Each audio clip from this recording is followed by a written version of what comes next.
but like you went up the back of their tent, and on the third story there was a strip club that like I think I remember that kind of. not only was it like fucking hot as hell in there, the whole place was so sweaty that there were bills sticking everywhere. Oh my it was God, like that's hilarious. it was the trappiest fucking thing ever. Sounds like a DJ Breadwinner set. Minus a few hot dog buns.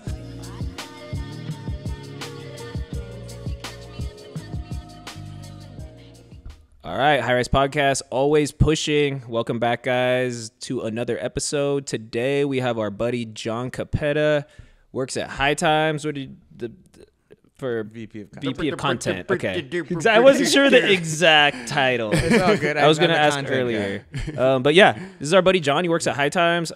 He comes to all of our events. He's the man that helped make this cover happen, and he's always popping up at the house. We always just have amazing conversations. Like pretty much every event we have, Jon, we just have a fucking podcast with Jon. So we're like, let's get him on to just chop it up about all sorts of random shit. So it kind of does. It's like there've been like mini podcasts on just like whatever's topical that moment.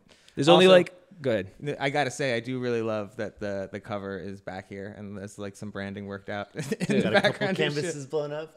Jon is the one that kind of helped facilitate this stuff. And if you guys listen to the first episode, we're talking about the story behind the cover. I was talking about Jon coming through, and we're looking at the mag, and he's like, yo, fucking send me photos. Next thing you know, next issue, we have the cover of High Times, thanks to Jon. So, well, you're also downplaying your involvement in that a little bit. My guys kind of were like, yo, we're doing a science issue. You got anything science themed? And like you went and got a science picture done, you know? I was like, anything that needs to be done. I got this opportunity to shoot a cover. Like, fucking don't pay me, whatever. Like, let me just take this opportunity and run with it. So yeah, anything that needed to be done, I was going to do it, you know? Fucking High Times cover. As a photographer, like we said, like in cannabis so far, this is, you know, pinnacle for cannabis photography. As this industry evolves, there will be like new things, but I mean, I can't really think of anything else that kind of like tops that. Yeah, no, it's pretty, you know, it's the top of it.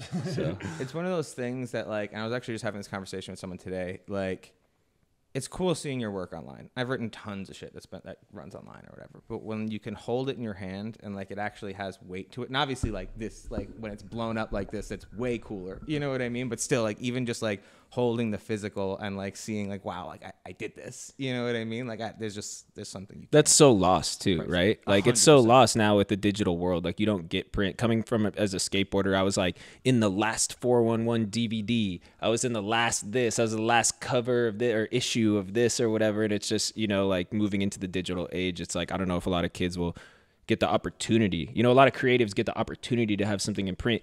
So that could segue us into something that we always talk to Jon about in terms of non-tangible items.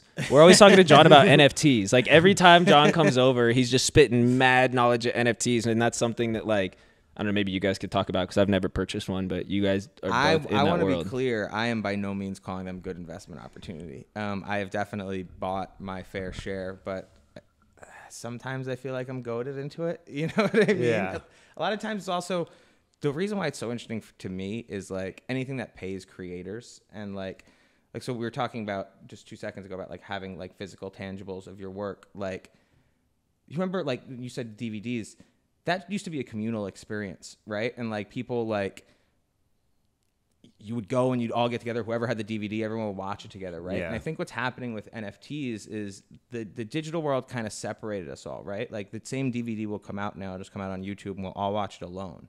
Whereas like what NFTs are doing is creating these communities that people can buy into and like kind of create an identity for themselves, right? Like look at the Bored Apes, like the obviously CryptoPunks are, you know, probably the pinnacle for value in this space, but what Bored Apes have done is really just like create a cool kids club and be like, yo, if you buy this picture, like you're in. And not to mention the picture's worth 6 figures and, you know, Jay-Z has one. So did one really sell yesterday or the other day for like 500 million or was that fake? So, okay, that's, and this is part of what I'm talking about, right? Like as an investor, there's a lot of snake oil out there. Yeah. So that $500 million sale, that was a stunt. Some finesse shit. If you some go marketing shit. The beautiful thing about NFTs, and so the reason, and I'll talk about this in a second, but everything is written down. There's a history of everything, right? So you can see the history of that one that sold, and it was transferred right before all recorded. the You sale. can see who it's going to, how much, when, where, everything. Exactly. Yeah. So it was transferred from one wallet to another, and then the first wallet paid whatever for it, and then after the whole thing happened,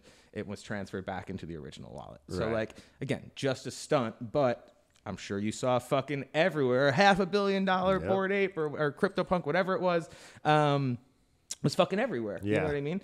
And like, to me, that's like one of the pump and dump warning signs. You know what I mean? Like when Dogecoin was happening and like Elon was going on SNL to like talk about it, like, or like make jokes about it, not even talk about it. You know what I mean? Like that's, you know, like they call it top signs, you know, but I think the future of what the smart contracts, what NFTs are based off of, what we're seeing now is like, to me, the beta max version. You know, it's a new technology. This is the first implementation of it.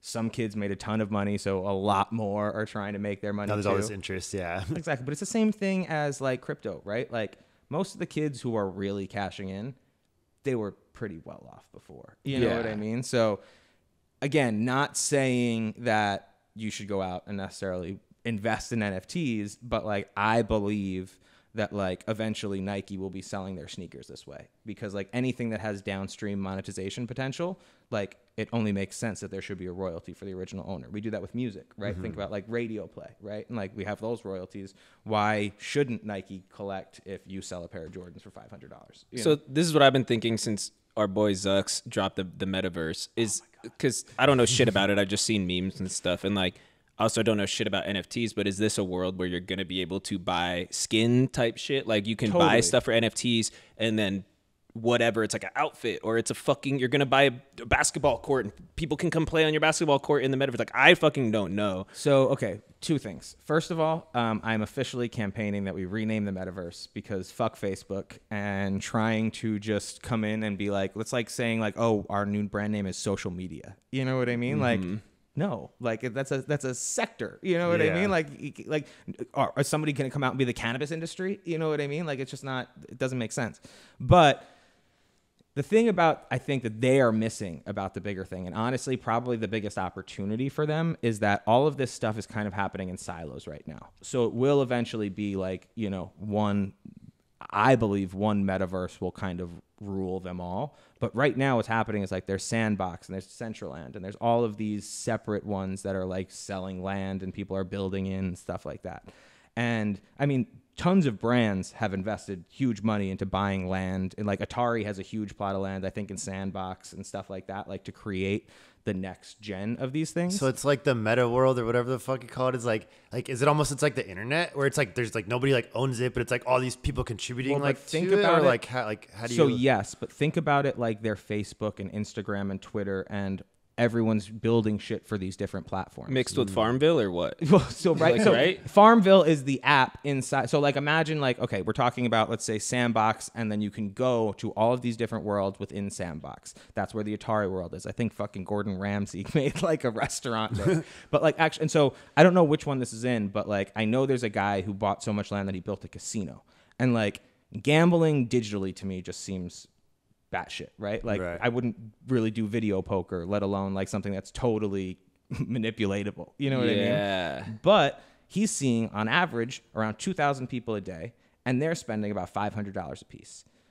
That's real money. You know what I mean? And that's in what? That's in one of the worlds. Yeah, exactly. So like what Facebook is betting on is that they can create like the social metaverse where like we each create a planet, and like, do you guys remember Second Life?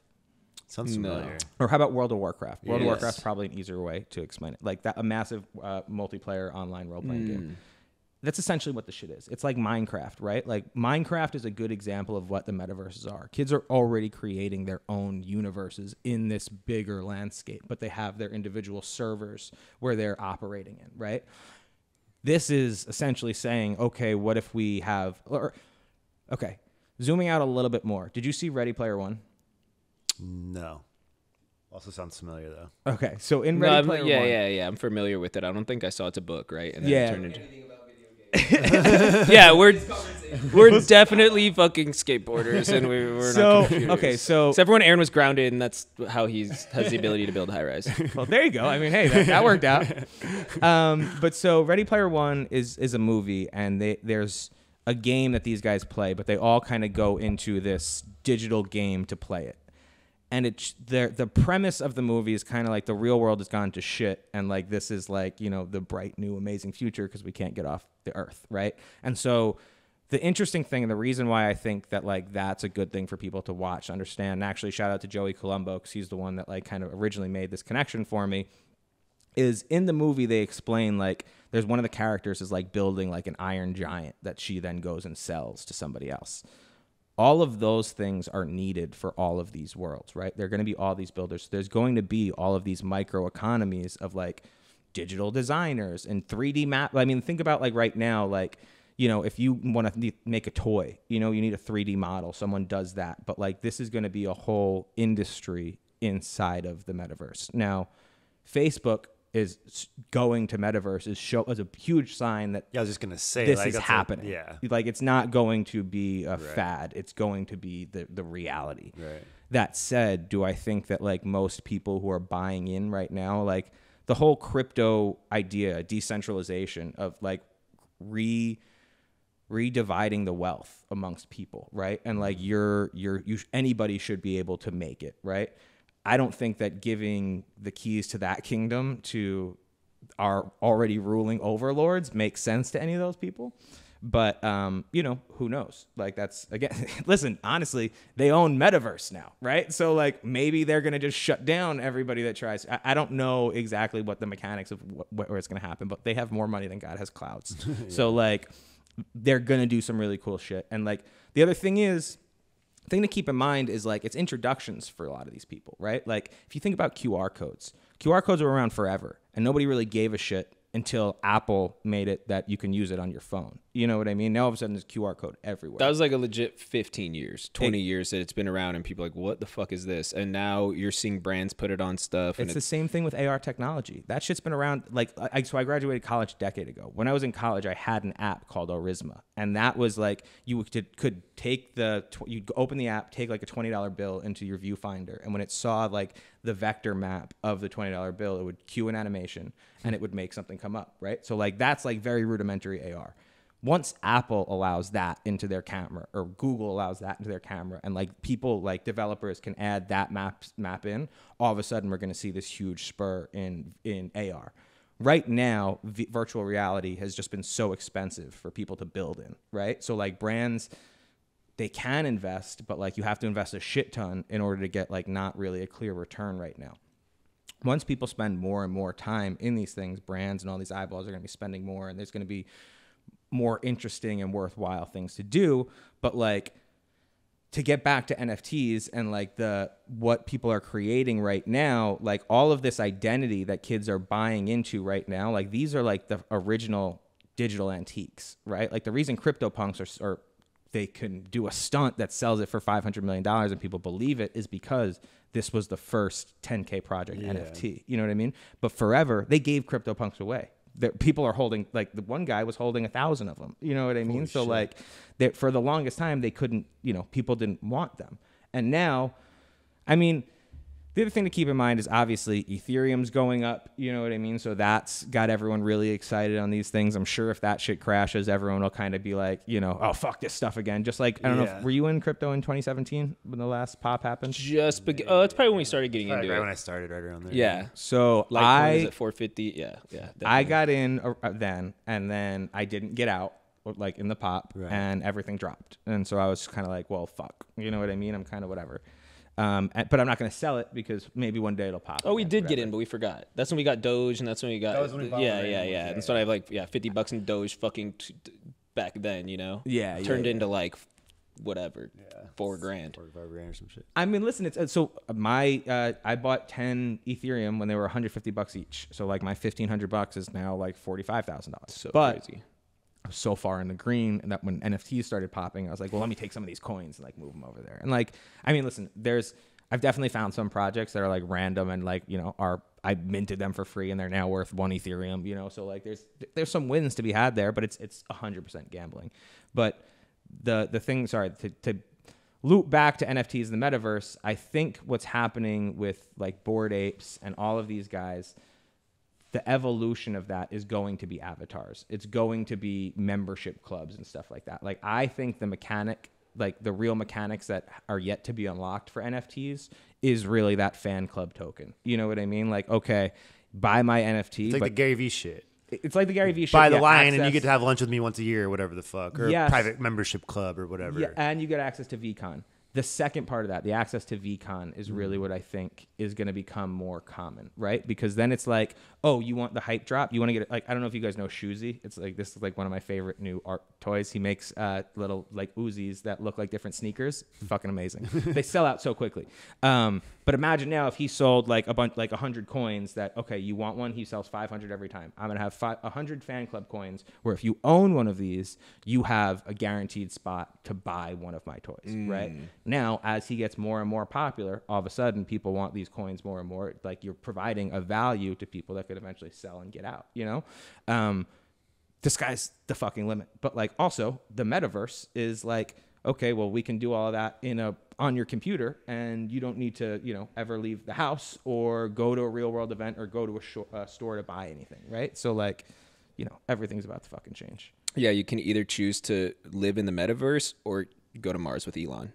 That's the future, right? That's like, there's all these different like paths for the future that people are planning. We don't know the fuck's going to take off, but it's like we're going to have all these options. And it's like the way that we are now with social media and communities and everything. It's like, it's awesome because it has the ability to bring everybody together into their little communities, but it separates everybody. So in the future, it's going to be like, you're in the metaverse, you're going to fucking Mars. It's going to be like different types of humans or some shit like that. You that's know what I mean about the identity and people like leaning into it now because we're already so disconnected that like, it's like once you graduated college or got out of high school or whatever, like besides work, like there's not and parties, there's not like a tremendous amount of places to just meet people, right? So like for these kids that got like disassociated from everyone else and been living on their computer and whatever, now all of a sudden they have a team that they're on again. You know what I mean? And all of a sudden all these new friends and all these new people to talk to, like, so people buy into that hard. And it's just community in general. That's like us. Like we've created this community here and we have so many people that are part of this cannabis community that like were maybe outcasts or black sheep in high school or whatever. And now everybody comes here and everybody feels comfortable and they feel like they belong to something. And that's all anything is just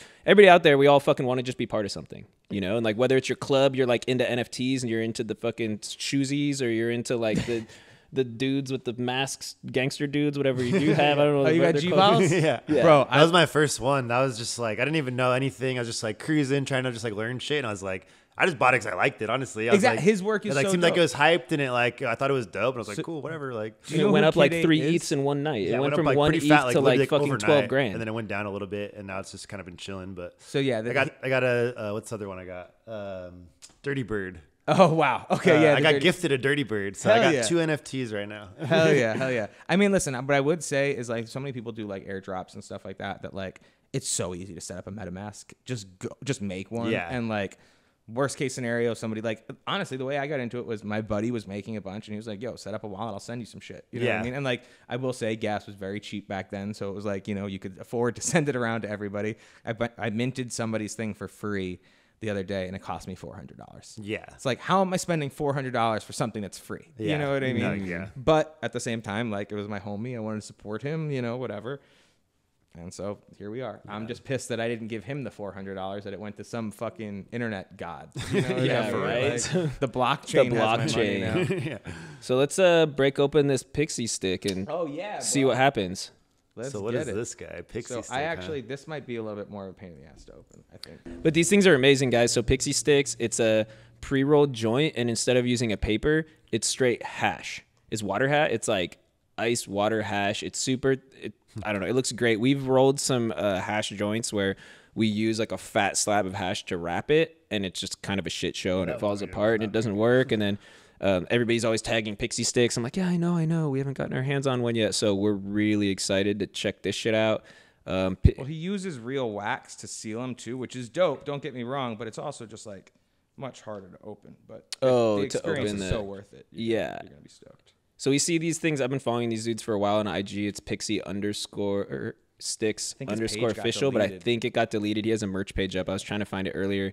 But these things are insane. They like, when he had his page, he would show the ash, and when it burns, it's the whitest ash you've ever seen. And it's like, if you want to play the ash game, you could literally have this whole thing ash. Like, it'll be like a pain in the ass it is to make those. Bro, he makes these little things where they don't always work out, and so just so you can.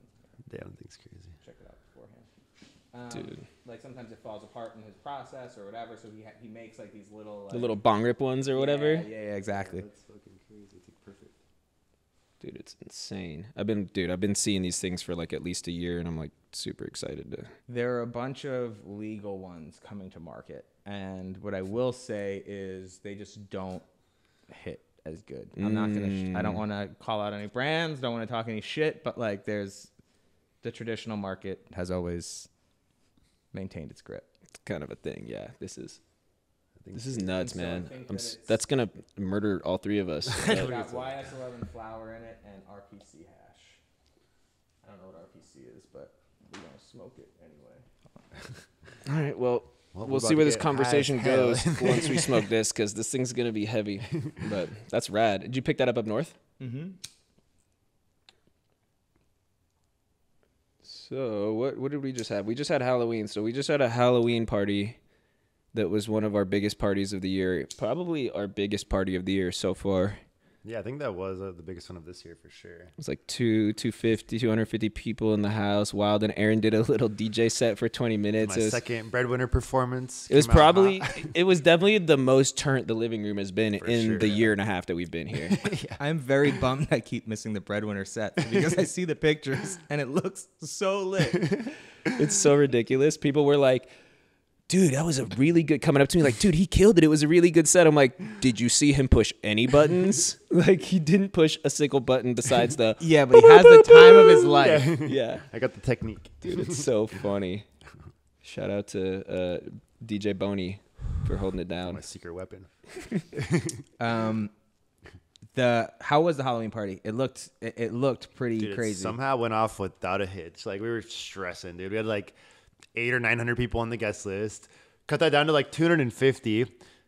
We're just getting blown up all day. Like, I had literally like hot ass like model, like 100,000 model bitches. Like, can I pay to bring my friends? Or like, what the fuck? Like, this is insane. Like, all day getting blown up. We're getting shut down by fucking midnight. Like, this is gonna be a shit show. Like, we're just expecting it to just be a shit show, you know? And I mean, if somebody wants to pay for tickets, perfect. No, I know. It was just like so funny. I'm like, I never thought I'd get that message. Like, dude, yeah, people. You know what I mean? It's like, what? Yeah. People had blue wristbands, which were like you could stay all night. We tried a new system, a new tiered system, and it just fucking made everybody pissed off at us. It's so funny. Of course. I was like, people were leaving with the blue wristband like early. I was like, yo, you could probably sell those outside. Makes people see your pretty face. That's so funny. They gotta see your DJ face, you know. Right? Make sure they recognize. Dude, Yeah, I don't know. It nuts. Actually went off pretty good, so we're stoked. That's gonna be our last big one for a while. We're gonna kind of like take it easy for a couple months and regroup our brain cells. And I mean, it seems like you guys are quite busy on the content side, so exactly, it's insane, dude. I can only imagine so much going on. People forget that we Josh. work. I know Josh likes to get his sleep, so I can only imagine what being up all of these for all these parties are. Dude, yeah, there's been a little of that lately. Yeah, people forget that we actually work. They think that we just like have a house to like host parties. I'm like, no, we're actually like shooting for all the big brands here when we're not partying. Yep. It's like pretty funny. Josh, you want to hit this? Hit You the definitely Pixie. want to hit this shit, dude. That thing fucking smacks. Look at that thing. Yeah. Little Pixie Stix. I've been waiting for that thing for a while. For real. Is that the first time you smoked one of them? No, I actually the first time I smoked one of them, I was here, and I meant to smoke it with you, and then I think you like walked away to like bring someone in or something, and by the time you got back, the whole thing got smoked on your balcony. Oh yeah, sounds about right. But you know, it's we got more. Yeah. We got more. It's part So of the like, you're in the same boat as us, where you're just getting free shit like all the fucking time. I can imagine. Like, I always see you posting just like all the free shit. I get pretty good. I can only imagine. Like, what's Bro. some of the craziest, like, weirdest shit you've gotten? I mean, I think the thing that I got most excited about was probably a volcano. Oh, look, this is Volcanoes are dope. I haven't had one of those in a minute. Got the ash Bro. game. Look Yeah, how ash white is that perfect. dude looks. Dude, volcanoes are nice every now and again, dude. So the volcano is just like, to me, like I didn't have money ever. You know what I mean? Yeah. So like when I remember like being like growing up and like looking at a volcano and being like, people spend $500 on this. You know what I mean? Like this is real. People spend this kind of money. And like also I think the same kind of thing about like really expensive bongs and stuff like that. You know, but like whatever. So the fact that like now the company sends one to me is like still trips me up all the time. But honestly, like things like this, like the Pixie Stick, these are probably the coolest products because like it's not the obvious stuff, right? Like don't get me wrong, I love people give me tons of flour and I love flour and like I will say don't need all your merch, but no more lanyards. No more lanyards. I'm gonna hang myself with lanyards. I did a thing, and actually, you guys want a quick engagement hack? I did a giveaway that was like really just a way to like clean out my house of like all of these like sweaters and stuff like that I didn't need, and people went ape shit for it. Like I had like way more response. I forget how much people love free shit, you know? Well, dude, literally. You were sending like full bags worth of shit. Well, again, like, so I did it. My initial plan was I'm gonna do it on my close friends and see like how people respond. You know what I mean? Because like again, to me, like it's cool enough that I kept it. You know what I mean? And like all right, this is gonna sound like really disrespectful. I feel bad. Like I don't want to waste anything that somebody gives me, right? Like so, like if somebody sends me something, even if it's trash, I don't want to throw it in the trash. You know what I mean? But it's also like a weird line to walk to give someone else your trash. You know what I mean? Right. So like in my head, I've also kind of like associated all of these things, like things I don't need anymore. And I just like assumed that like I'd put it out there, maybe like, 5 or 6 people would respond and say, yeah, give me a sweatshirt, whatever.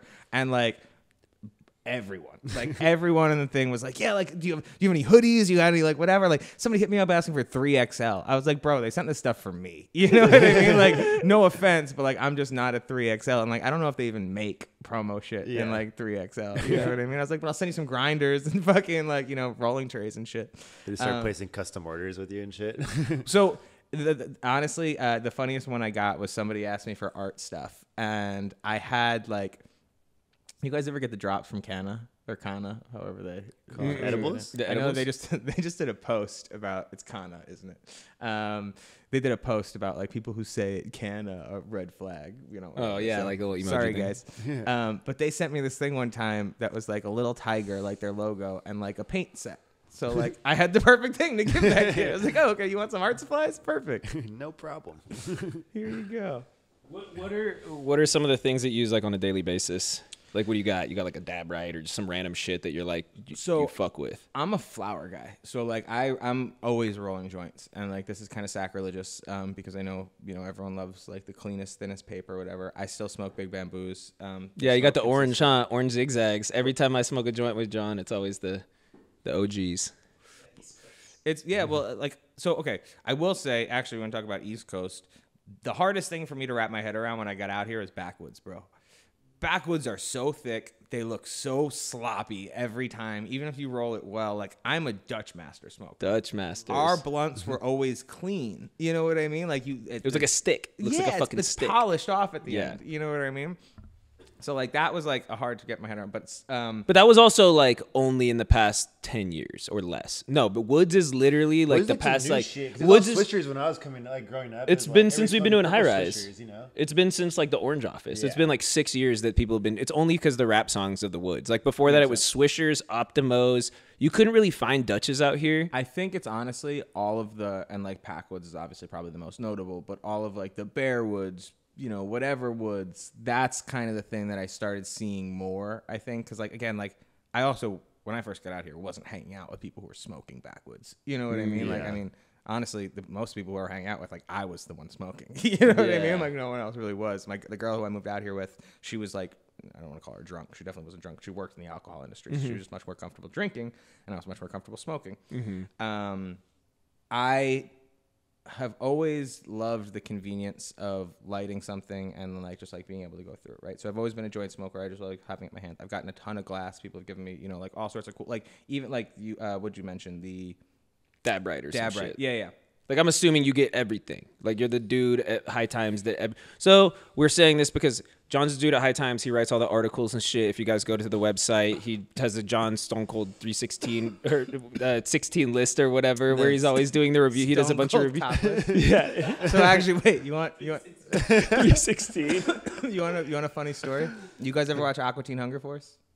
I have. It's been a while though. Yeah. Okay, so there's a character on that show called Carl Bertanadonalewski. He's their next door neighbor. He's like always wears a sweatpants, like fucking pain in the ass. It's like a wife beater or some shit. Okay, yeah.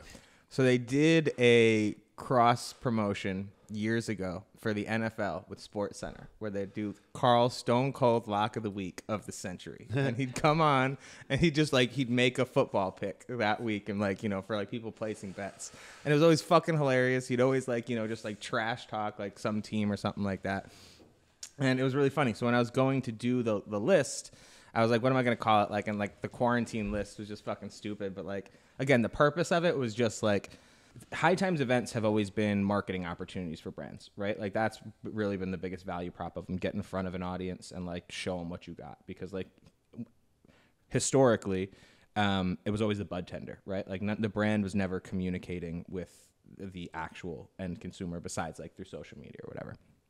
So when events shut down with COVID, it was like, okay, these brands are releasing all this shit, but they don't really have like a way to talk about them besides like, you know, doing, you know, articles or whatever. And there's just so many that come out every week that it was like, all right, because I get to try a lot of them, here's a way for me to talk about the ones that matter and like kind of get it a bunch of them out in like one clip, you know what I mean? As opposed to like, I mean, it takes a long time to write an article, you know what I mean? So like if I was going to write 10 articles a month for each of those things, as opposed to one article a month, it would take me, you know, I wouldn't get anything else done. You know what I mean?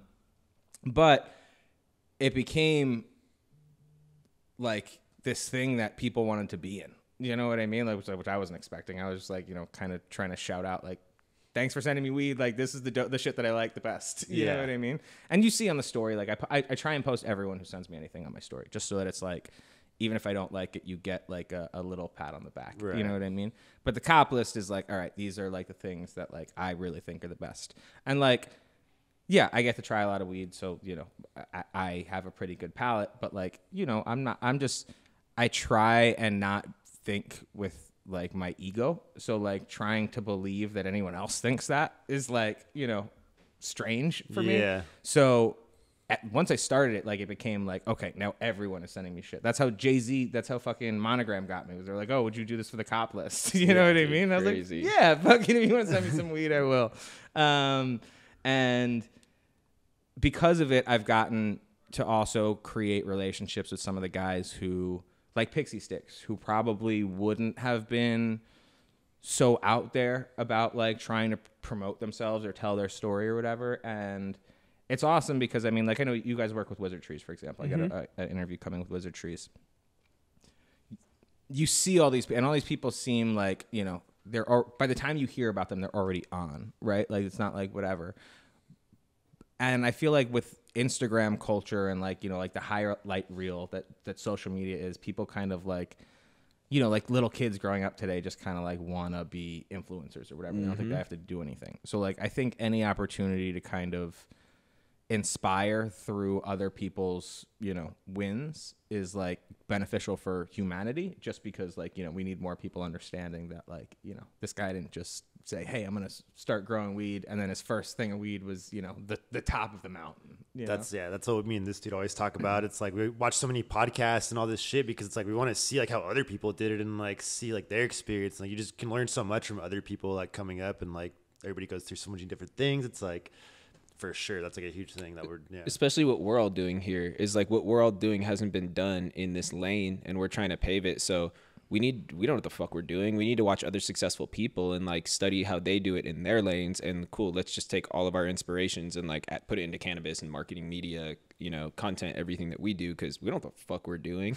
Well, it comes back to community, right? Like that's like, and actually, so I just did an interview with Ted from Alien Labs, and there's a bunch of, you know, like stuff with where the name comes from and stuff like that kind of is all trying to symbolize attracting that like outsider community. You know what I mean? Like, but one of the things that I think stuck with me most about like his story is that like a lot of his come up was like because he had people around him who were also doing these things. You know what I mean? Like the shit didn't happen in silos. And like, you know, like I kind of felt this way about New York, and I don't necessarily feel the same way about it in LA, but like in New York, you were kind of always trying to impress your friends. You know what I mean? And like people are trying to do that in LA, but like it's more like People trying to impress strangers in LA. Yeah, but not like, your friends. It's more like you're trying to do everything in LA. Whereas like in New York, it was like about being different, about finding something new and original or whatever. Where like in LA, it's like, oh, you have the new Yeezys. You know what I mean? Or like, oh, did you go to like, you know, like this Hollywood party or something like that? And like, don't get me wrong, I'm sure that Hollywood party is cool, and I'm sure those Yeezys are super comfortable. You know what I mean? I'm a sneakerhead, so like I support you getting, you know, new sneakers or whatever.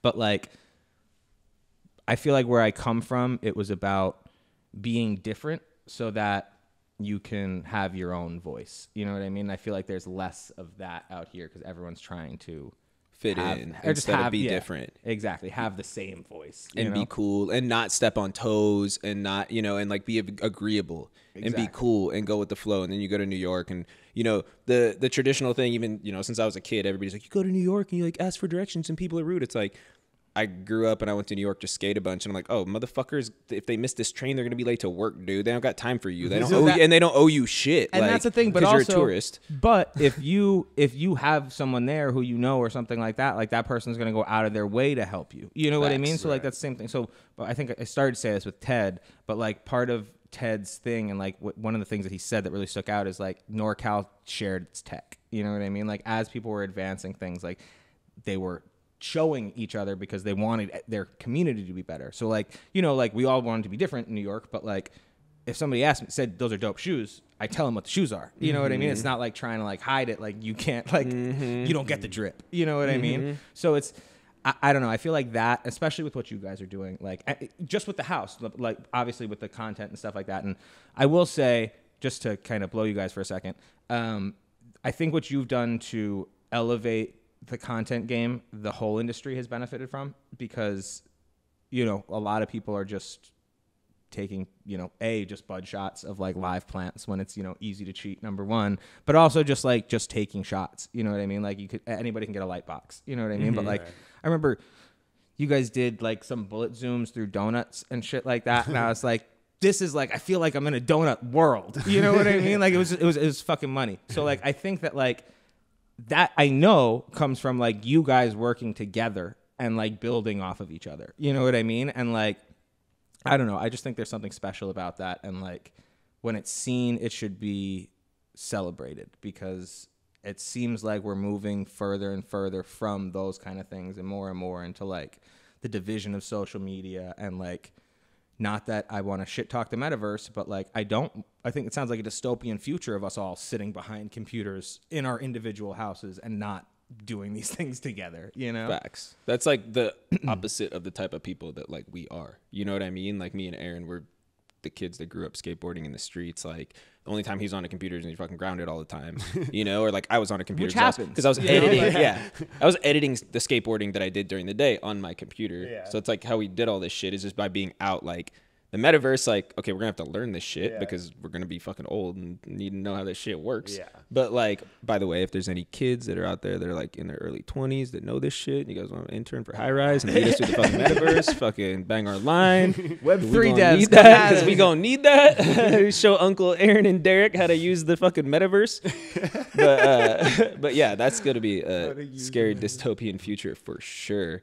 So I wanted to ask you, have you seen any like cannabis shit like successful, or like any dope cannabis NFT projects, or any like crypto? Like where do you see all that shit tying Ashton in? Like, Kutcher? Or what? Obviously it's gonna be something, you know, like, but I haven't seen anything like. So actually, my favorite thing that I've seen that's stoner related is in response to what Ashton Kutcher did, because that was just such an obvious cash Wait, what grab. did he do? Him and Mila Kunis did some stoner cats or something like that. Oh yeah, I saw that actually. Yeah. I was so excited when they started like floating videos around the internet of like them with Vitalik like talking, like explaining blockchain and stuff like that. I was so hyped. I was like, this is like, yes, like punk the internet. You know what I mean? Like, come on, we're for it. And then they released Stoner Cats, and I was like, you fuckers. But these guys created this like seam of the pants moment to get out in front of them and created Blazed Cats, which is just like essentially the same thing as what those guys are doing, but like they made like bunked hats and things like that to like kind of like play off of who was involved in the other project, and released them first.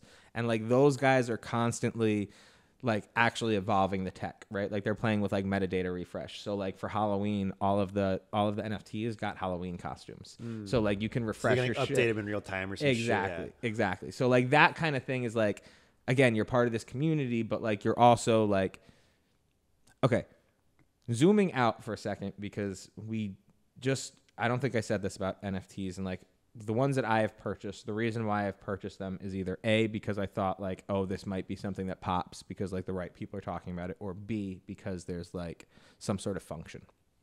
So there's one project, I'm a Degen, and it's basically like these alien avatars, right? It's a generative project, but what they did is to take it the next step, generative project is like 10K project is like what Bored Ape did, right? Like random characteristics that your characters can get, and that's, you get one of them or however many you want to buy. They took it to the next level, and instead of just having these JPEGs, they made avatars. So you can download your avatar and wear it in any of the metaverses, right? And that's, I think, Sonium Space, I think, was the first one, but I'm pretty sure it's compatible with all the different metaverses right now. That is smart to me because they're being like omni-channel, right? It doesn't matter what wins, because we have the 3D model of our guy, and all you got to do is upload it. You could wear it. You can be the same person in all these digital universes. That, to me, is probably going to be the way that these things evolve, right? Like something where like, okay, I'm buying a character, just like they sell cause outfits in fucking Fortnite. It's like how you make a character on NBA and you fucking customize your shit and you go play ball or some shit, or no? So not to spoil like something that I think should happen, but like I have a feeling that somebody's going to create one of these projects at some point that's going to be that, where it's like, here's like a Grand Theft Auto character design, you know what I mean? And then once you like mint your design, no one else can mint that exact variation, you know what I mean? And then the games are going to adapt, right? And the Well, game so- is going to, whatever video games are going to adapt and like, they're already doing it. right? So And if you collab with have, that like, shit. If you have Grand Theft Auto and you play it on your PC, you can download your Degen avatar and hack it into Grand Theft Auto. So people are going and creating like, like how the people like film themselves playing, making clips. They're filming clips of like their character in Grand Theft Auto riding the jetpacks or fucking, blowing shit up, crashing planes and shit like that. And like, that's the kind of shit where I'm like, okay, these guys are doing something. You know what I mean? They're taking it to a next level. Once that identity, once it becomes, you can take it anywhere with you. Like that to me is going to be something that's super valuable. I got a bunch of those, so like obviously I'm pumping my own shit right now. But yeah, like so that kind of thing I think is really the future. And now a lot of these guys who are trying to take the cannabis space are not. Plenty of them are doing, oh, this is just like some strain bullshit, or here's some character that's a stoner or something like that. But some of them are trying to do things like, one of them I saw is like, you're going to mint your strain like lineage. And then this way because the blockchains are irrefutable and dated and all that, you'll know you're the first person who like bred runs or something like that. And obviously it's for new strains. It's not for things that are already out there, but like, that to me is like an interesting living ecosystem. There's another guy who's creating something. I don't even want to say the name of it because I don't really trust it. But like where you grow digital weed. Yep. Had a lot of talks with them, bro. Oh, one of our homies was showing me all of his shit at the Green Street soft opening. One of our homies was like going through somebody we hadn't seen in a long time. He's like, but he was like saying like, oh, this I got for free. It's worth like $300 and blah blah blah blah blah. And he's got this mail plan. And he's got things are only worth money if somebody's willing to pay for it. Of course. Yeah. So like that's the other thing about like the floor on NFTs, right? Like if nobody's buying a project and the only person who's choosing to sell, like who says it's 69 ETH, that floor is 69 ETH. But like it's only 69 ETH if somebody will buy it for that. You know what I mean? Yeah. So like it's the other thing, because it's cryptocurrency, like all the value is subjective and constantly moving. Right. Like for me, and the reason why the reason why I mentioned before that I already had this 10 ETH is because to me, those are worth $150. And great, somebody's going to sell them or something like that. But like if I do 0.1, that's $15. You know what I mean? I can buy something for 0.1 ETH. You know what I mean? I will say that rationalizing things that way has been a problem because I've spent more money like actually in cash and in fiat on NFTs than like anything in real life. Like I probably could have bought a car with the amount of money. Equating to what ETH is now. Exactly. Currently. Exactly. Yeah. But because it's 0.1, it's always In your head. Yeah. whatever. Yeah. In You your know head, what I it's mean? $15. Yeah. I mean, like I know, like that sounds so silly because like a half ETH or 1 ETH still was like, oh no, I can't do this. You know what I mean? If somebody was like, and you know, Bored Apes are worth fucking whatever. Joey hit me up when those were minting and was like, yo, get this. This is gonna be fucking whatever. And I was like, it's fucking like $600. No, you know what I mean? Like. Fuck that. I'm not going to buy this JPEG for fucking $600. Now people are buying. Whatever. I don't want to talk about So, and then it also fluctuates not only by the hype or of the art or NFT, but also the price of Ethereum. Exactly. Well, so either it could go up in price due to well, but so here's what's crazy, right? Like, so you remember, and this is kind of what's stuck in my head, and which is like, I've had this voice in the back of my head being like, remember the guy who spent all the fucking Bitcoin on pizza? You know what I mean? Like thinking like I shouldn't. Was it 2 pizzas was 50 million or something like that? It was 50 Bitcoin or 24 Bitcoin per pizza or something like that. But like now in today's value, that's fucking crazy, right? So like if you think about it, like if you bought something for 1 ETH today, you know what I mean? That's a $4,500 sale, let's say. And I don't think it's exactly that high, but whatever, $4,400. If that shit goes to 40,000 in 10 years, then you spent $40,000 essentially on this thing, even though you didn't at that time. You know what I mean? So like, again, it's all subjective and fucking fluctuating and like very much gambling. It's the same shit. If you play, if you play stocks, it's the same shit. You sold. I should have waited. But it's like I feel like the new shit too. It's like you buy the collections or whatever, and like there's ones where it's like the one I got like a hatched. So it's like you buy it and you don't even know what you get, and then on X day it hatches. And it pops out, and then you know if you got the rare one or the whatever the fuck. It's the same thing as opening baseball cards, and you might get the lucky one, fucking whatever. Like. So I did the Alice in Wonderland one of those, where they did the eggs, and I specifically haven't hatched mine because I'm like, you know what? Maybe everyone's gonna hatch theirs, and then you somebody get the will one. be like, somebody will be like, I'll pay more because it's the one egg. You know what I mean? But like again, all of these things are like maybe it'll work out sometime in the future. CryptoPunks, I think, came out in like 2018, and now they're like 2021. They had their day, right? So like a lot of these people are playing the long term anyway. But again, not saying it's a good investment. I just think that there's opportunity there, and anywhere where there's opportunity, it's worth exploring. You know, especially like it's just the future too, and it's just the future of the way things are going with blockchain and all that stuff. Like we need to pay attention. I feel like, and like you're in on Shopify, right? Oh yeah. Yeah. So like eventually smart contracts will be built into Shopify. You know what I mean? Like they're going never selling then. It's going to be the kind of thing where like that's just the new tech that everyone operates on. Just like everyone was operating on CDs for a while. You know what I mean? And then like then we didn't need CDs anymore because everyone had ways to stream. So like I don't know. Today even though we've seen all this shit all year and stuff like that, it's still so early for all of these things. And people say that all the time about crypto, which drives me crazy because like it's not early for Ethereum or Bitcoin. Like that shit's very expensive. The only people who are going to get rich off of it like right now are people who have tons of money already. Yeah, like it's so much harder now to fucking 1,000x your shit, but 2 years ago, you know, it's also, I mean, like if you're paying attention, if you're like,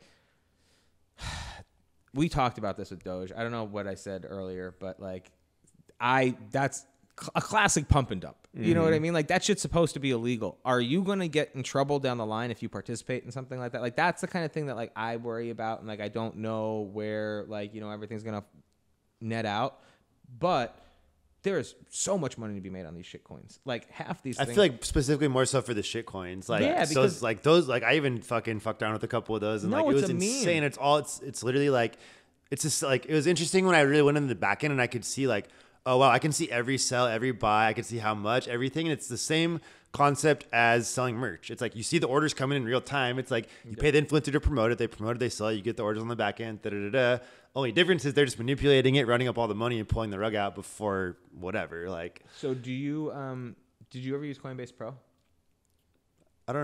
Is that different than the regular? How is that different from? So it's basically like they give you more real-time information. You can like, it's how I learned like how to read candle graphs and things like that. And I did not know that, and I was investing in regular stocks, but I was just like, my whole thing with traditional stocks has always been And actually, I got fucked selling Tesla. Bro. So like, no, I'm just like, I'm never going to fucking sell anything that I have again.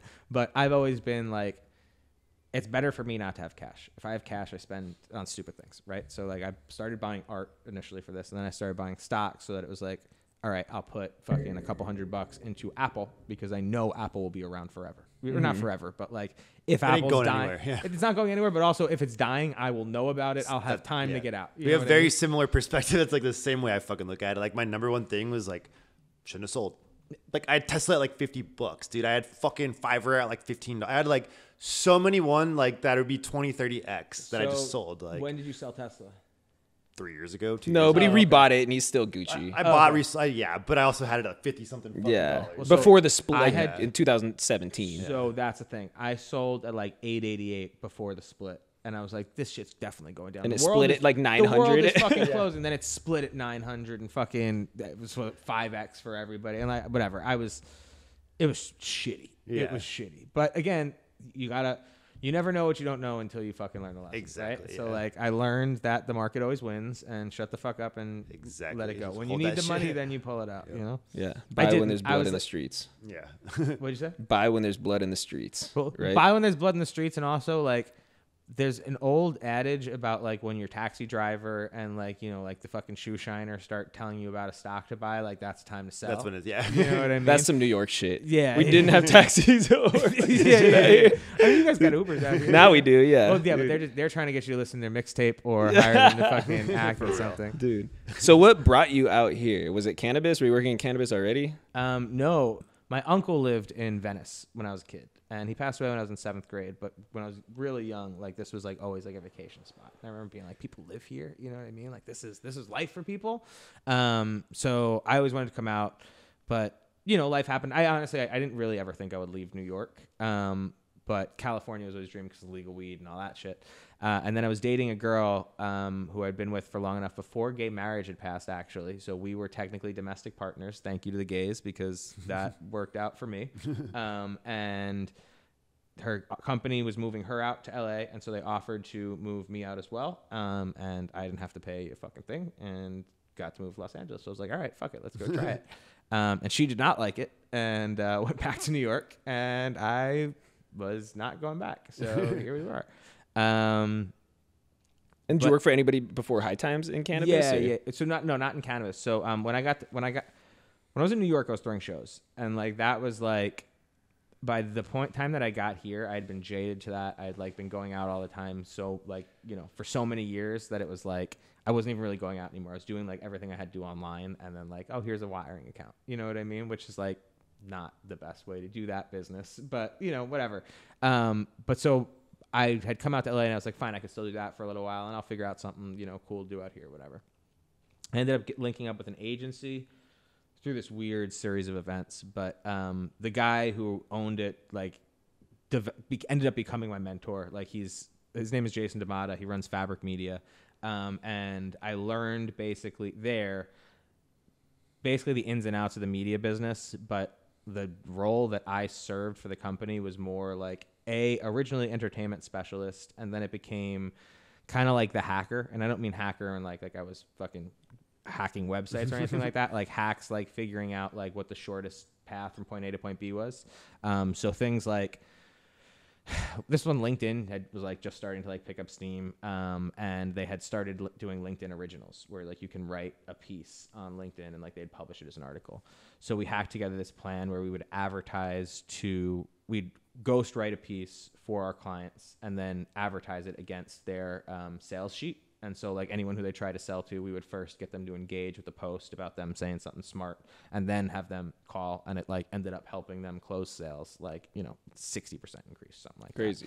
That. And yeah, it was dope, but it was like literally just like, all right, let's try this. And like, oh, Instagram or fucking LinkedIn lets you target by C-suite. Like, fuck yeah. You know what I mean? We're only going for like, the C-suite at fucking companies like with these names and, whatever. And so like it ended up being, really dope. And those kind of projects were great, but like what was really great for me was my network was just going apeshit, right? And like I started working, like I got to ghostwrite something for fucking Ice Cube when I worked there for like, we had to do some quotes for something, and like they were like, oh, just put something together and like we'll send it to him for approval. And like so I did, and then like Ice Cube's like, yeah, it's fine, no problem. And like, you know, just so stupid things like that. So I like starting to see like the potential of LA, right? Like, 'cause in New York, like everyone's hustling, but like it's also like there is a bit more territorial to the shit because everyone like kind of wants to be that guy, you know what I mean? Whereas like in LA, like you're gonna meet 10 of those guys before you actually figure out the one who it actually is, you know?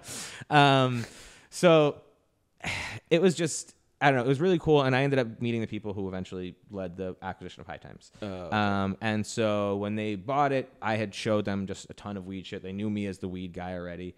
We were doing, I mean, like my old company was, I mean, not like, you know, I wasn't as out about it as I am now, but no one gave a shit if I smoked weed or like, you know, smelled like weed or anything like that. We were based in Venice, you know what I mean? It wasn't like there was way worse shit on the corner, let alone like, you know, whatever. So when they did it, I was kind of like in their ears, like, you know, oh, you guys should be doing this, you guys should be doing that. And eventually it became like a shut up and come do it. And so I did, and it was a much different company then. Obviously, that was before retail, and events were still a really major thing for the company. And a lot has the economics of basically the entire business have shifted since COVID happened. But my job has been, I've been fortunate because my job has, I came to a place that like, I mean, listen, I've always been savvy enough elsewhere, you know what I mean, that like I can afford to do the projects that I want to do. So when I came to High Times, it was really like, I love this thing. I grew up on this thing, and I don't want it to die. You know what I mean? So I have an opportunity to help it, right? So fortunately, my job has become more of acting like a brand steward through a lot of these things, right? And obviously, like, I don't agree with everything that, you know, that we've done, but as we moved into things like retail, which is like, you know, a big thing for a company that, you know, is supposed to, you know, sell the news, right, is now selling cannabis. But like, to me, that's a natural extension of our value prop. Yeah, I think right? it makes all the sense. We've always been telling people we're supposed to know what the best weed is because we've always been telling people what the best weed is, right? So why wouldn't we just bring that weed to you? And yeah, so like, again, this is a brand that has existed long before I did. There's some of the coolest people in the world have interacted and done things with this brand. And like, listen, selfishly, like the brand has afforded me, I mean, I'm here doing this, you know what I mean? Like, it's afforded me tons of opportunities that like I wouldn't have had otherwise, but also like I probably wouldn't have even known existed otherwise. Right. You know what I mean? So like, I have nothing but things to be grateful for. And also like, it's really fucking cool to be carrying the torch of something that like, you know, like a lot of really OG and like legendary people have held this torch. And now we're in a time where like the world is ready for it.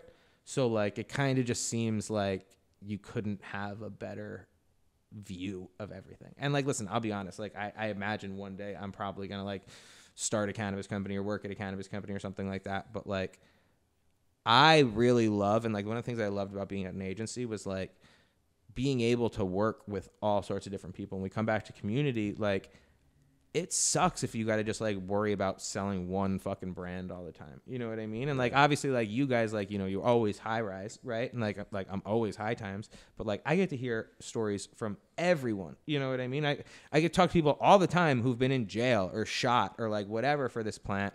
And like, there's a lot of people right now who are trying to capitalize on what's happening. And I, fortunately, can help the people who deserve to have their stories told to get more people to hear it. You know what I mean? So it's something that like, you know, as frustrating as it is to have any job and like, you know, to work all the time. Like, I don't remember the last time I took vacation, you know what I mean?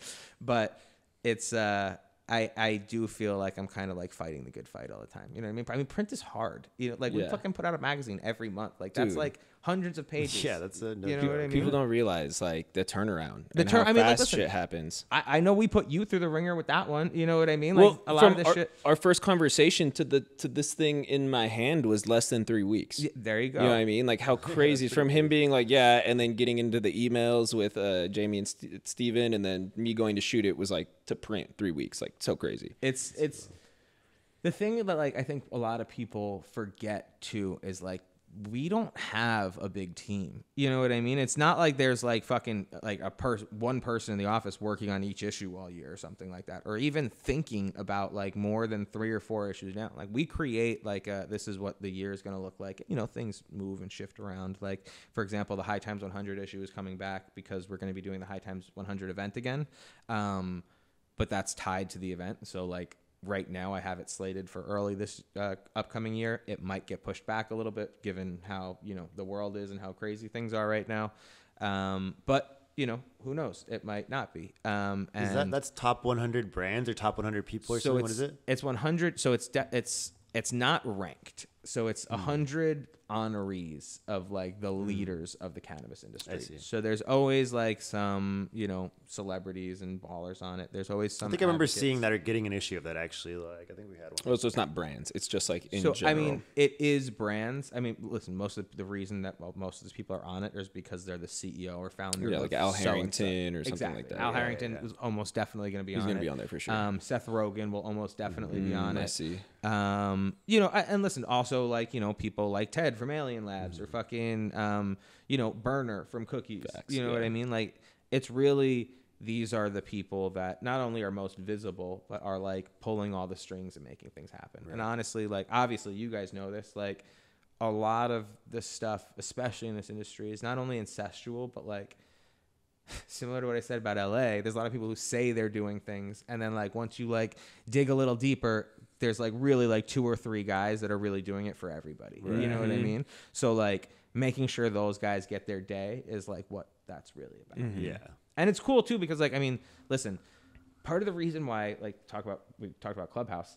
Part of the reason why Clubhouse I think was so important was because it brought a lot of people together who are not usually in the same room together. 100%. You know what I mean? And allowed everyone to hear that conversation.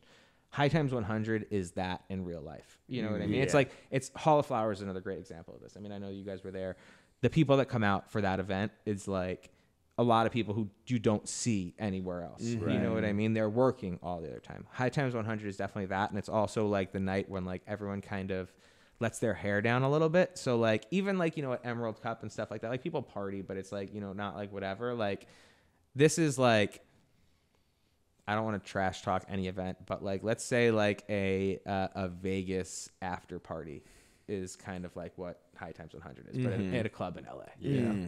With all the right people. With all the right people, a lot of the best weed in the world. And like, you know, like I will say one thing that's funny is like the identity crisis of cannabis and like how the industry has changed. Like I mean, you guys have been around for a while. So like even 5 years ago, like TNA really sold shit back in the day. 420 and, like, nurses? 420 nurses. But even like, did you guys ever come to the cannabis cups and like, you know, like. So we did I think 2 or 3 cannabis cups for NAS? merch. We did it at San Francisco. The Cow Palace or whatever it's called. Okay. And then NAS. Yeah. Okay. San So, Bernardino, yeah. Okay. So NAS Center, I don't want to, it's because it sounds like I'm shit talking them, but like there was a brand that came to NAS Center one time and had a multi-story tent, which like I didn't even realize you could do that, right? Yeah. But like you went up the back of their tent, and on the 3rd story there was a strip club that like I think I remember that kind of. not only was it like fucking hot as hell in there, the whole place was so sweaty that there were bills sticking everywhere. Oh my it was God, like that's hilarious. it was the trappiest fucking thing ever. Sounds like a DJ Breadwinner set. Minus a few hot dog buns. the glizzy buns. But yeah, like that was something that was like everywhere, right? And like now, like I mean, okay, so we also do the female 50, and like the female 50 is like literally celebrating the fact that like this is an industry that over indexes in terms of female leadership. You know what I mean? And we're celebrating a female plant. We're celebrating like everything about cannabis is female. You know what I mean? But it became a boys club, and I think that that's also because like the trappers, and like listen, I've met plenty of women who have been in the game for a long time. Male trappers, there's much more bravado and like doing it because like they want to be like a gangster. There's the ego. There's like a male ego behind it. Whereas like the women are feeding their families, dog. It's Griselda Like, Blanco shit. It's exactly. like it's like, yo, I'm trapping, but I got these dudes trapping for me. Exactly. Because I'm the queen pen, and and like Exactly. the dudes want Their to floss bills paid to in pay. full. The dudes want to drive around in the crazy whip, like exactly. So like it's I think that like the same way that the industry is moving to that, like we all also like a lot of us got in because they were outlaws, right? Or because they had edge, because it was something that was like no taxes, right? Now we all got to wear suits and like fucking pay attention to the fucking new like compliance laws and break the stigma. Yeah, right. Exactly. Which like. Listen, I will say one of like I think my favorite things that Mad Men ever did was that New Normal campaign, because like I don't think it did anything to help them, but like it was great to see people smoking weed all over LA. You know what I mean? Like and like, oh, here's a doctor smoking weed. Here's like whatever, like perfect. You know what I mean? For their demographic that they're trying to reel people in, Exactly. Yeah, thank you. And then you guys can go get some good weed. Exactly. Yeah, now find the right place to buy it. Yeah, I don't want to talk shit about any brands. I said I wasn't going to do that. No, we love Mad Men. No. I'm sure everyone does, right? But also, did you guys see the Coastal news? No. So okay, parent company bought Coastal for $16 million. Wait, what's Coastal? The zombie of fucking Mad Men and Lowell and all that stuff. Those guys got pushed out. They went and started Coastal, and then Coastal got acquired for $16 million. I would be surprised if Never mind. I don't want to say this. Oh man. All right. So what's like the future of the cup? Are you guys are trying to bring that back? Is it all because of COVID or? So that's.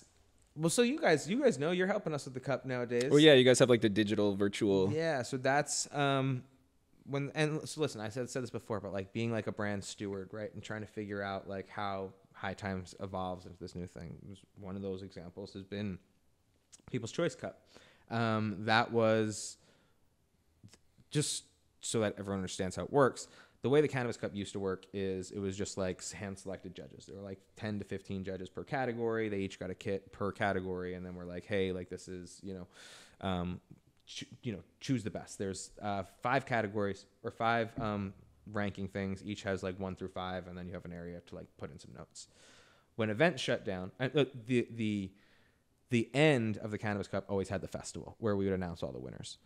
Now that the event's shut down, we wanted a way to keep selling or keep having these events or keep doing the Cannabis Cup without necessarily having the event, right?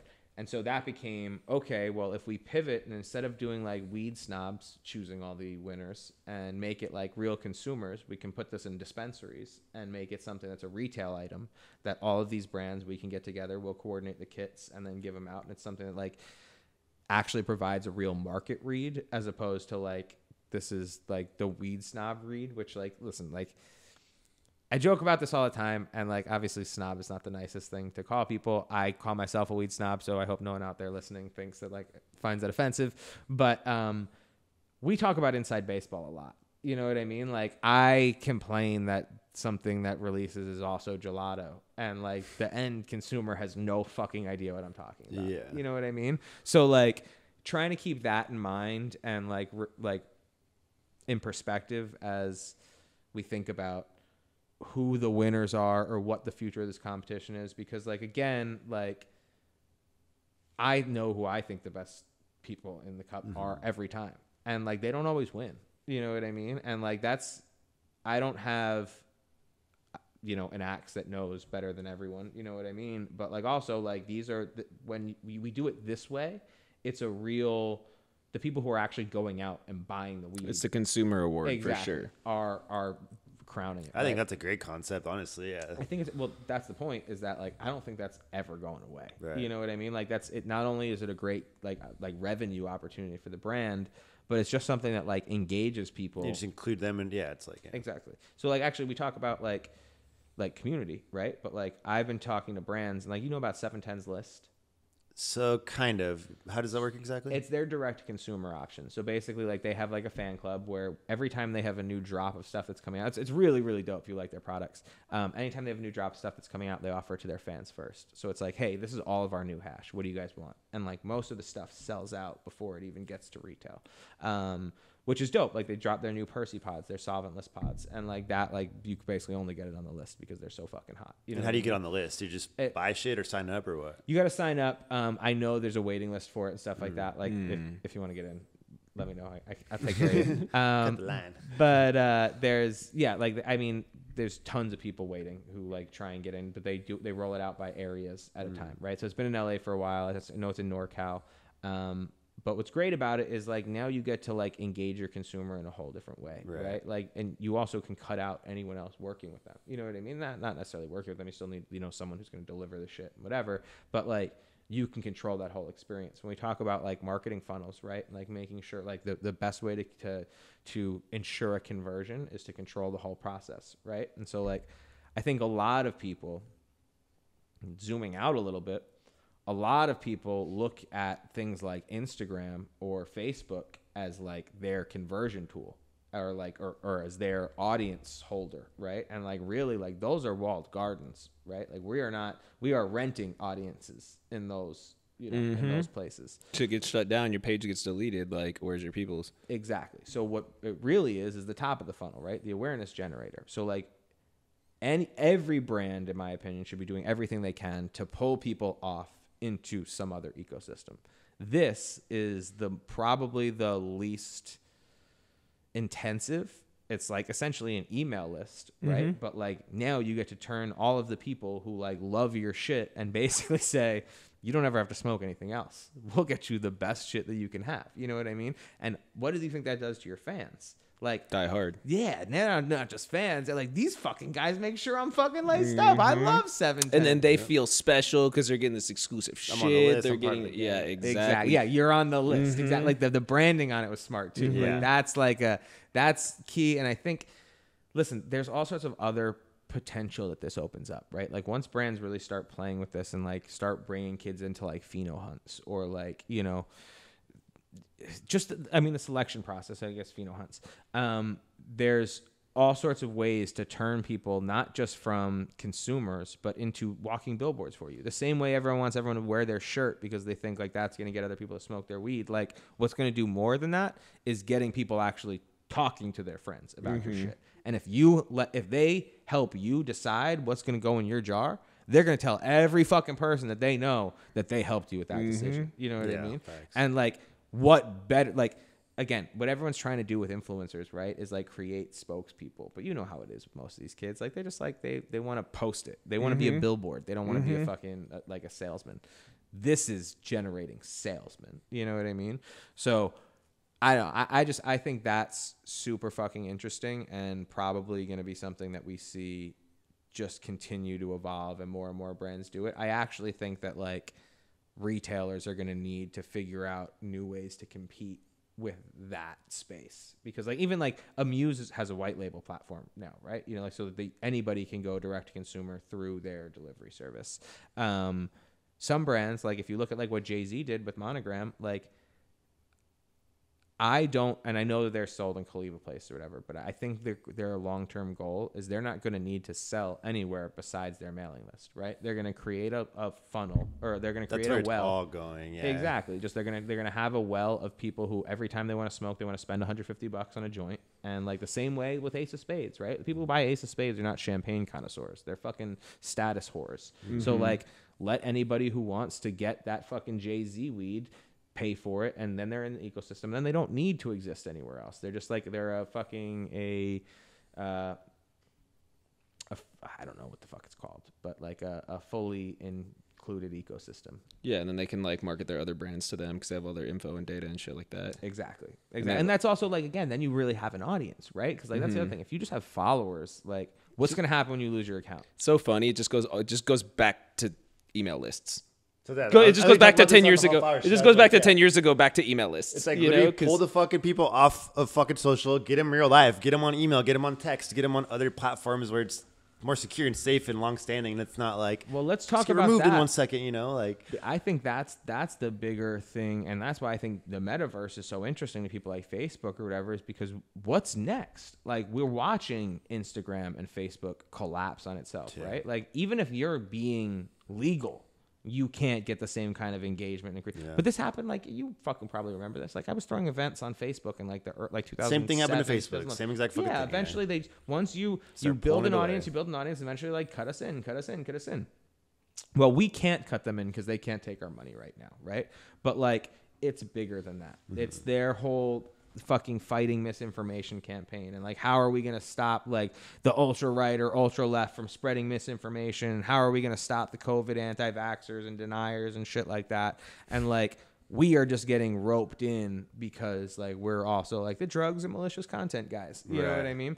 But I think it's a sign of like a bigger, like, social's just fucking us up, man. Like, we like, as brands, but also as creatives, as individuals, like, I think that like it's on us to figure out, and obviously we're not like developers, or it's not like we're going to build a new Facebook or something like that, but what can we do that creates that kind of community, or creates that kind of, like, the biggest problem is returning, right? And like, the reason why people always come back to Facebook, always come back to Instagram or whatever, is the dopamine hits they get from the engagement and stuff like that. What is going to give that to consumers in a different environment? Because like, yes, going back to email lists is fucking stupid. Who's reading half that shit anymore, right? It just happens to be one of the most effective things. And like, actually, I will say, just like historically, because like when I was running marketing campaigns and shit like that back in New York and for these events, like the email list was one thing that people always wanted to buy and always paid for. You know what I mean? Not like they would try and lowball us on flyers and be like, yo, like the email list, yeah, we'll pay you $1,500 to hit your 30,000 followers. Yeah. Like, okay, we'll do that right now. You know what I mean? You want to do it? Perfect. So, you know, again, I don't think that necessarily regressing to email is going to be the savior of any of us. And text threads, I mean, how annoying is it? How many people like now try and send you marketing messages through text? But like, where we're at's not it. And it's definitely not the future. I hope the future is not us building little fucking individual worlds in some digital landscape. Completely separating everybody. It'll completely separate everybody, but it's also like, it'll completely separate everybody, but it also breaks down a lot of like the things that we need to survive. Like, if you look at like where things were with social, and I think the reason Clubhouse had its moment it did was because you could, like, the inflection and being able to hear everybody was like a welcome change from like the left versus right shit that was all over social and QAnon and all that shit, and everyone was just like fighting each other at the drop of a hat because it's a lot different talking to someone than text or whatever. Yeah, exactly. It's personal connection that we're all missing because of COVID and because of the lack of that connection with Twitter and Instagram and all this shit. Exactly. So it's why people love Twitch. That's why people love YouTube. They love seeing somebody just vlogging, living their daily life. Like, my girlfriend's just getting into like watching these chicks in Japan just like live their daily life, like not even with like narration and shit. Have you seen mukbang videos? Is that what that? That's what the is food, right? Yeah, reviews or something. Where they eat like fucking just crazy amounts. Oh, of I've heard food. of this shit. Yeah, I haven't watched it. It sounds insane. Honestly, like, and I felt this way like 10 years ago, and actually I didn't. Not 10 years ago, 5 years ago, but when Vine was happening and I like discovered like that Unbox Therapy kid, and he was making like $20,000. Lewis? The little kid or whatever? No. Lewis from Unbox Therapy. He was on Rogan a bunch. Yeah. You're thinking of Ryan's toy review, which is like the most little paid kid. YouTuber, Exactly. which is Okay. Also, just YouTube changed their shit because of that kid, right? Well, hold on. Didn't they they made everything children and shit because of that kid? Can we talk about how brilliant it was of that parent to say, For hey, real. I'm going to make your whole existence, the expense that you are, into an asset. Everyone's going to pay for everything for you. You're going to get every toy ever, and I'm not going to have to fucking pay a dime. And I'm never having to work again either. Yeah, right? That part too. That's amazing to me. But like, also like, everyone just wants a friend. You know what I mean? That's a like, community. Everybody just wants to be part of some shit. That's what it comes down part to. Of some shit, but also like, it's. I think this is we're gonna get super deep for a second. The plight of being a human, right? And like comes back to like, we all will only see things from our own perspective. So like our soul, like the reason why I think we marry people and all that shit is like, because our soul just wants to feel like it's like someone else gets it. You know what I mean? And with these things, when people can watch a video, especially when it's something that's so subjectional, you know what I mean? Or subjective, subjective. we're talking about like one specific, like, okay, we're reviewing this movie or something like that, especially if it's someone who you know what their review is going to be. Like, it's the same reason people like rewatch shows, right? Because they know what's going to happen and it's comforting to them, right? So like when you watch somebody and they tell you your opinion of something, like, that's like super validating, right? But it's also, it does these fucked up things in your head where like it starts to get you to believe. It's why psychographic targeting works, right? And like they can say things like, oh, like, can you believe that they stop people at the border, and like, isn't this inhumane and stuff like that? And then like they keep going and keep going and keep going, and eventually they're talking to you about how like the fucking Hollywood is trying to kidnap your children and whatever. But because you're already so bought in, you believe this person, whatever. Like, it's in our nature to want to connect and want to see ourselves in other things, right? And like, pulling back to NFTs and the community and shit that we talked about, like that at a base level, like it's almost like race, you know what I mean? Like we're all apes now, you know what I mean? Or we're all this fucking thing that we can all see that we're the same fucking thing, you know what I mean? Like, there's got to be something that comes that allows us to do that together. But also, like, the dangerous part about all these things is that because the internet gives everyone a voice, like, people can say whatever, and then people start to believe it, and then we get down the QAnon. Like, did you guys watch the HBO special on it? No, but I really want to, and I need to. Bro, you definitely should. The guys who started QAnon are like,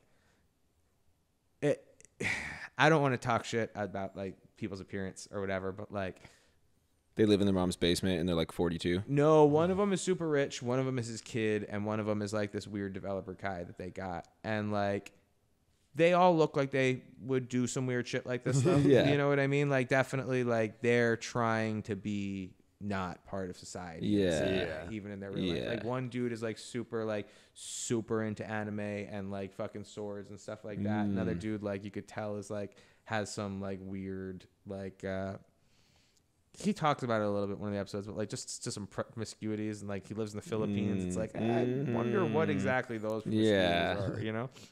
But again, they were running this website 8chan, which is like, you know, a notoriously heinous website. And they got a bunch of people by doing that like psychographic shit, right? Like by like tying into like little things that like, what's that? Correlation does not equal causation, right? But what they would do is they would go and they would shoestring a lot of things together to be like, oh, like Donald Trump posted this at 10:26 because he wanted to signify this is going to happen on the 26th of October. Oh yeah, it's the classic, the classic stuff. It's so like, yeah, like again, I started down a rabbit hole. You should definitely watch that. I want to go down that rabbit hole, but I don't know what the solution is, but I feel like all of the things that we have today are too prone to bad actors taking over, and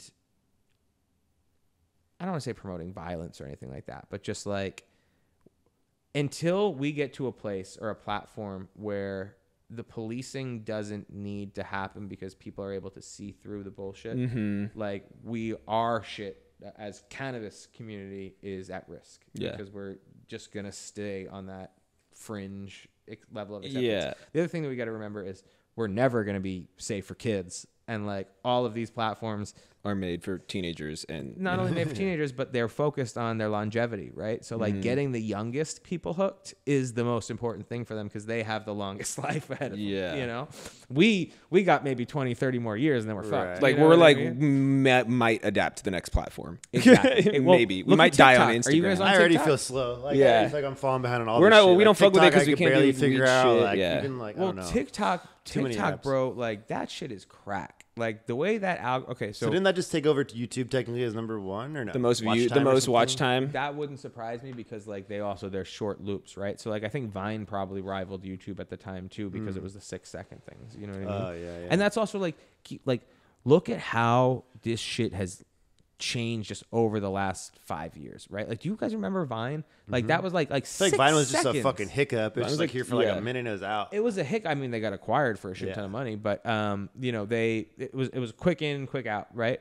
But that was like, I think the start of like the, how can we shorten your attention as much as possible? Yeah. You know what I mean? And like TikTok not only like hooks kids, like again, like the algorithm is like crack. It's literally designed to like make it so you are stuck on site, because like anytime you're like, okay, I think I'm bored of this, you know what I mean? Like there's the next one is even more ridiculous. Oh my God. And like the worst part, the crazier part about it is the feed algorithm for when you first post. Your first posts on that platform, no matter how invisible it you are, cracks. It gets like 40,000 views. Or something like that. People are gonna see that shit, and you are gonna get addicted to that high, and you are gonna come back and want it again. It's gonna trickle and trickle and trickle down. And That's just what like we've been fucking told. heroin, you're Yeah. gonna want to fucking chase that dragon. And we've been told, like, you know, we've gotten tips from some of our homies that kill it. They're like, if you want to get on there, just start an account, and if your first 4 posts don't crack, delete it and start another account, because it's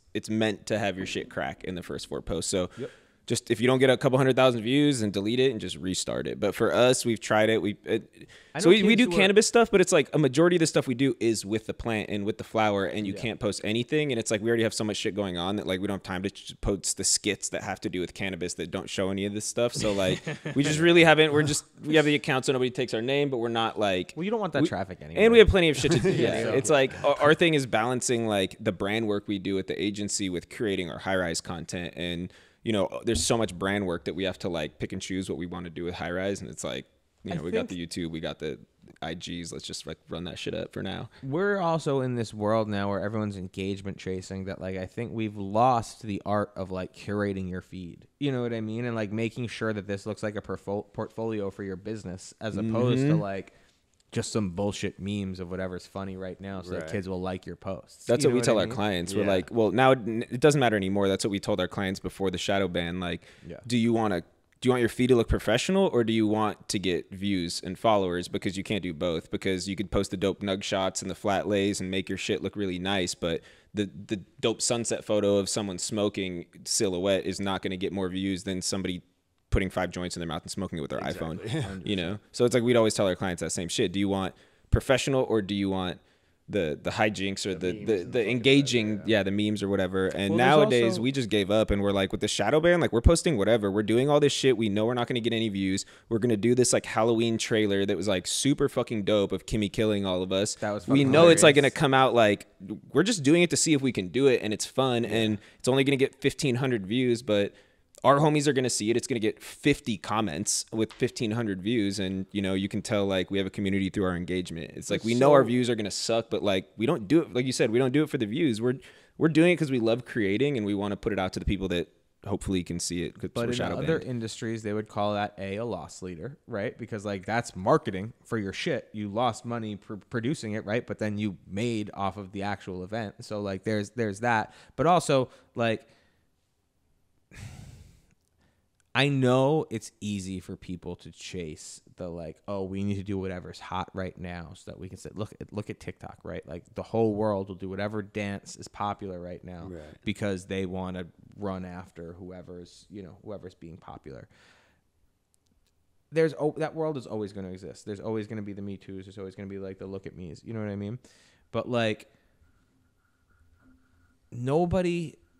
Look at half these influencers, right? Like nobody stands out from just doing nothing. You know what I mean? Like what makes you attractive, what makes people want to work with you, what makes your brand matter is that you do good work. So like, yeah, you can just be out there and doing like farming to try and like, you know, have 1 million followers or whatever. But if those followers aren't buying anything, if those followers aren't translating, it doesn't matter. You know what I mean? It's all just vanity bullshit. And like the world has been sucked so far into vanity bullshit as opposed to shit that actually matters. I was having this conversation with someone the other day. Remember when the riots happened and like no one was fucking hitting banks? They were fucking like robbing bear bricks and shit like that. Yeah, it was all like the Shoe Palace and anybody like WSS, like anybody who had sneakers or streetwear shit, it was fucking hit. And like, don't get me wrong, like I get that's what the kids would have bought with the money anyway. You know what I mean? But it's also like it was a flex on IG that you just got some J's. Exactly. Like so that you got something that's way too expensive that like you shouldn't have, and like instead of doing whatever, maybe you flipped it. You know what I mean? Maybe you fucking sold it on Grailed or something like that. In that case, okay, you know, happy for little hustle. Good for you. Good hustle. But you know, like I just it really made me worry about like the state of the world, that like people don't even know what they need to survive anymore. You know what I mean? Or like, I mean, obviously, listen, most of those people are opportunists to begin with. Yeah. But it's also one of those things that like, you know. Those are the people talking shit on Twitter and Instagram Well, with private profiles. I will say I am surprised more of the cannabis community hasn't come to Twitter. Like, Twitter does not give a fuck, bro. Twitter is like... You can do anything on that. I mean, you could do a lot more. Bro, I mean, they were welcoming to the sex work community. They are welcoming to the trap community. They've been welcoming to fucking, like, the violent community. You know what I mean? Like, they definitely kicked off, like, you know, the white supremacists and people were, like, you know, like, doing racist shit or whatever. I will also say, like, there's a much more diverse presence, it feels like, on Twitter. And I don't just mean that in, like, terms of, like people of color within the United States. I mean, like, world presence. And like maybe that's because like I'm sure there are on Instagram and shit like that, but like you just don't see like a lot of posts that are happening in Asia or in Europe and shit like that on Instagram. That shit circulates on Twitter, right? So like there's a lot of opportunity to like have actually say things, but also like it's not meant to be a photo sharing app. Yeah. So it's not like a portfolio, right? But if you use your Instagram as a portfolio and then you use Twitter as your place to actually communicate shit and kind of play back and forth between the two, like that to me is like probably the best you can do right now. You know what I mean? Because then you could communicate all your sales shit, all the fun things that you want to say that Instagram won't let you, but you have your professional place that you can post back to and reference, and everyone when they're looking for your page on Instagram and see whatever, you have just a really polished, you know. And then repost your Twitter posts on IG, and then let those be, because those are super shareable. Like if you have a great Twitter post and you post it on IG, like those are some of the most viral things. Totally. So and it also doesn't have to be a meme. You know what I mean? Like that's the other thing. Like I feel like a lot of these guys, like they're all racing after just like bullshit jokes or something like that. Like tweets that actually say something like also do well. You know what I mean? But like if you did that same thing and just put it in a caption on your Instagram, it's not going to get the same kind of attention. Exactly. You know what I mean? So like, you guys know this, like hacking, like leveraging all the different tools you have in the kit is like actually, and you guys might have done this like in the heyday, but do you know, like, did you ever know, like post and like delete it just to see all the the time. trajectory? Yeah. So like we used to be able to tell in the first 30 seconds to 1 minute if it was going to crack or not. Totally. Like remember like, we we had it down to like views. months where it's like I would post shit like 10:30 to 10:45 a.m. like same time every morning. Like sometimes it just fucking crack, and then like you could literally tell in 30 seconds. Like if you just know what to look for, like then it took away all our views, and so now we're here. There was a company that does that, like that licenses videos, and I was talking to one of the guys who runs it fucking years ago, and he was telling me that like basically like within a minute, like you know if something's gonna hit or whatever, and like it doesn't. If you want the content there, you leave it. But most of the shit you just delete because the time might strike later, right? So a lot of this shit is like, if you're just going out there and posting, you know what I mean? Like the cards are already stacked against you because so many people are trying to fucking game the system, and everyone's got a pod and shit like that. You know what I mean? But like, I don't know. I've found that on Twitter, even if I say something and it initially falls on deaf ears, it might be a day or two later, and then all of a sudden, everyone fucking gets it. You know what I mean? And completely different algorithm. Yeah. And it's like it's also like Facebook will like hit me up now because I don't use Facebook very much anymore, and they're like, "Oh, this person." You mean Meta? Did a post. Yeah, Meta. Will hit. Yeah, you'll get emails, and you'll be like, they keep calling it Facebook, but Meta is like the owner of Facebook now. So they started a new company technically. So it's the parent company. So I think the FB like stock will change to Meta. But like it's like Alphabet. But that Facebook app will still be Facebook, and then Meta will be a completely different virtual. Instagram will still be WhatsApp, all that, and then they'll probably put out Meta, which is gonna be like build your own universe or whatever that fucking bull. Actually, did you see the meme of him doing the presentation at like alongside the fucking black? What the fuck is it? It's not Blacklist. Blacklist Facebook collab. Blacklist taking over. The Black Mirror face episode. list. Oh no, I didn't. I didn't see that one one. of the first Black Mirror episodes is like a guy like having to like exercise for currency, and he just sees his avatar, and it's like basically the same fucking image as like Zuckerberg fucking introducing metaverse. Dude, We're all that's a trip. Yeah, we'll see. We're all what happens. fucked. All right, we gotta take this shit out of here. It's done like an hour and a half. But where can the people find you, dude? Where can the people go and check out your giveaways? Check out my giveaways. All right, so I am Jon Cappetta on pretty much all social media at JonCappetta. 2 P's, 2 T's. No one ever gets it right. Don't feel bad. But yeah, honestly, I like Twitter is where most of my shit goes. I only use stories on Instagram. I keep debating like I should go and just delete all the old posts I have. So like it's not like because people like go and they like see like and they see me out and they're like this is not you. You know what I mean? It's like yeah, it's a picture of me and my brother fucking 7 years ago. That's so funny. But yeah, and then your articles on the High Times website. Hightimes.com. I put out a cop list every month. I am probably going to rebrand it at the end of the year just because we're not in quarantine anymore. But it'll still definitely be the cop of the century of the week. And yeah. I mean, keep an eye on High Times. We put out a magazine every month. We work very hard on it. You'll see these guys work from time to time for sure. I'm trying to get them to send me more, so we'll see what happens.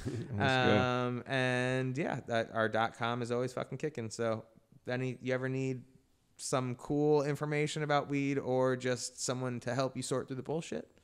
That's what we pride ourselves on. Or NFT consulting. Also. Or NFT All right, man. consulting. Well, it's always a pleasure talking to you, man. Thank it's always you guys nice for having you. me. Yeah, I feel like I definitely rambled a lot, but I feel very honored to have been here. So thank you. We love it, man. Appreciate all the info. All right, guys. Till next podcast.